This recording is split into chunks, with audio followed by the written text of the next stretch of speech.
So, since May is, have I got this right? It is Mental Illness Month, isn't it? Not just Mental week. Illness Awareness Month. So since that, and one of you specifically requested us to do one of these, we're going to be talking about mental illness today. So the first question comes from Jess, and she asks, should mental health be taught in schools? If so, what aspects? I think it should, towards the end of school, especially when it comes to you doing your GCSEs or your SATs if you're American. The amount of mental illness that goes around in high school specifically is ridiculous, and we think that we're alone because we don't know that other people have it. What advice do you have for those surrounded by people who think and say that anxiety, depression or other mental illnesses are not real and that they are just things people fake for attention? I think those people need to open their eyes and realise that it wouldn't be medically diagnosed if it wasn't real.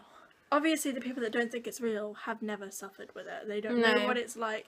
And being told that it's not real when you deal with it just makes it even worse. If anything, it's a trigger for it. I think that despite whether you believe in what someone's going through or you believe in something that someone's coping with, it's still affecting that person quite a lot. If someone you know is going through something and it's really distressing them, upsetting them, surely you would put your beliefs and values aside to take care of the person that you care about. Yeah, anxiety and depression are the two top most known mental illnesses. Isn't it like 40,000 Americans have it? If that many people have it, you can't really say it's not a thing. That's true. You can't at all. I'd say for the person who was on the other end of that, because we are speaking more about the people that are on the opposite side, your mental illness is not the sum of your experiences, and the people that don't believe in your mental illnesses they don't matter.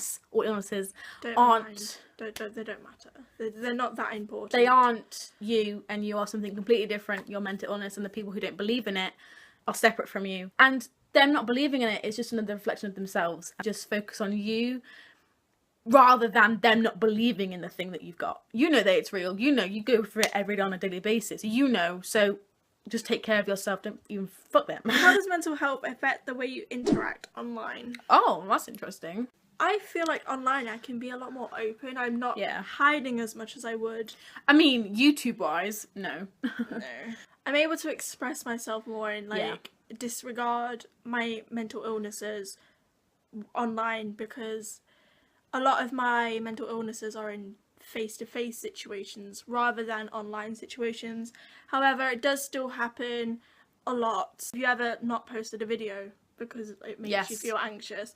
That happens to me all the time. If I don't look a certain way, I will not post that video. If the angle's off, I will not post the video. As well. Yeah, because they're going to be like, what did you film this with? A squid or something? And it's I'm sorry, but we can't all be perfect, you know. We don't all have this really high-tech equipment. We're not all Zoella. Mental health illness question. How do you balance your mental health with relationships and school life? No, you don't.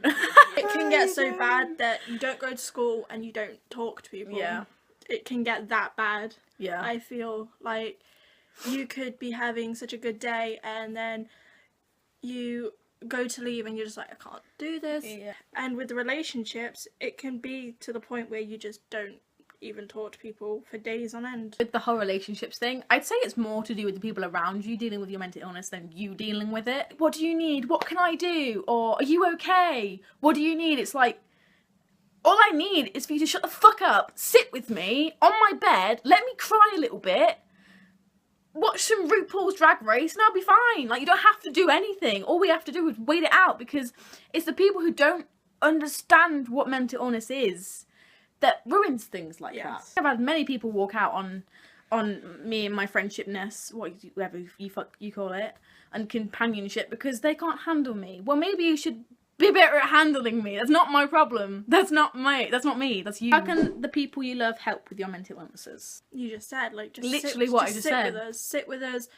and just be there for while we're getting through it. Like, we can do it ourselves, but it's just like having someone with you can help process it faster and get it out of your system faster, because they can help you talk about it if you want to talk about it. Sometimes you don't even have to talk about it, and I think it's just the things that you can do for someone you love with a mental illness is just to understand it more, read about it, maybe Google a few shit, ask them about it. You can have like a Q&A session, just sat somewhere, maybe in like a happy place for them. Like, you can't rub a certain oil on you and you'll be a genius of dealing with mental illness. You have to be there and experience it and know what to do. What can we all do to keep calm?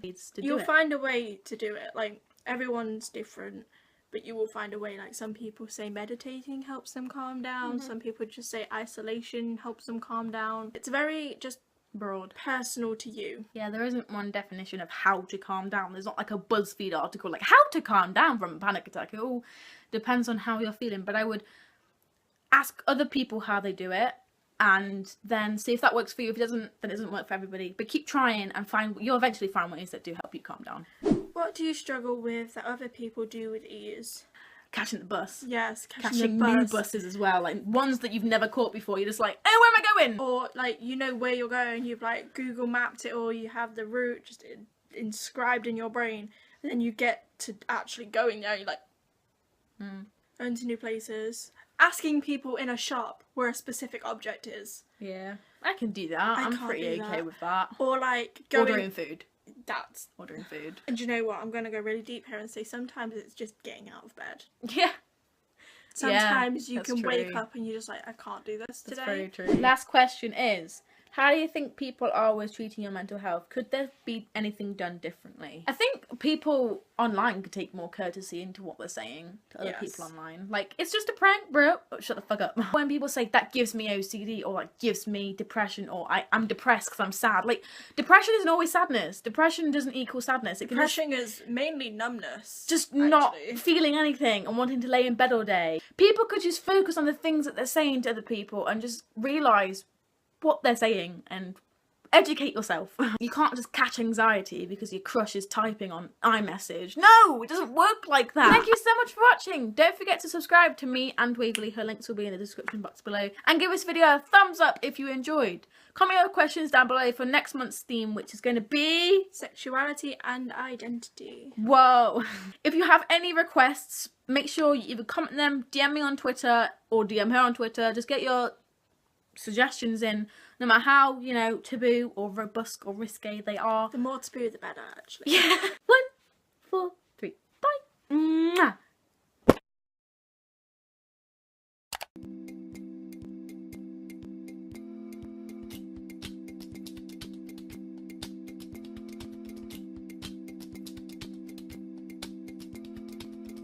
What's the worst that could happen?